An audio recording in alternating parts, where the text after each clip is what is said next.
কাকা কাকি বা চাচা চাচিকে আব্বু আম্মু ডাকা যাবে কি?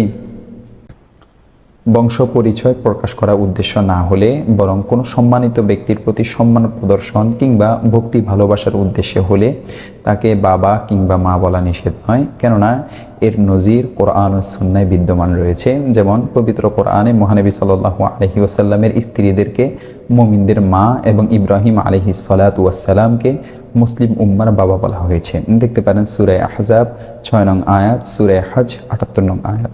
অনুরূপভাবে হাদিসের মধ্যে এসেছে রাসূল সাল্লাল্লাহু আলাইহি ওয়াসাল্লাম তার চাচি আবু তালিবের স্ত্রী আলী রাদিয়াল্লাহু তাআলা আনহুর মাকে তিনি মা বলে সম্বোধন করেছেন। দেখতে পারেন মাজমাউজ জাওয়াইদ হাদিস নং 15399।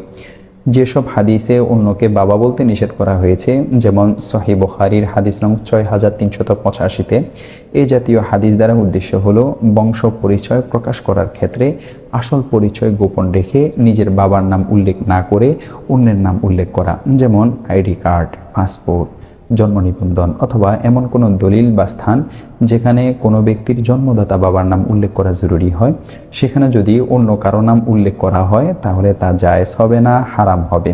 কিন্তু যেহেতু চাচা চাচিকে বাবা মা ডাকার দ্বারাই বংশ পরিচয় গোপন হয় না, তাই চাচা চাচিকে বাবা মা বলা হাদিসের নিষেধাজ্ঞার আওতাভুক্ত নয়, তাই এটি জায়েজ।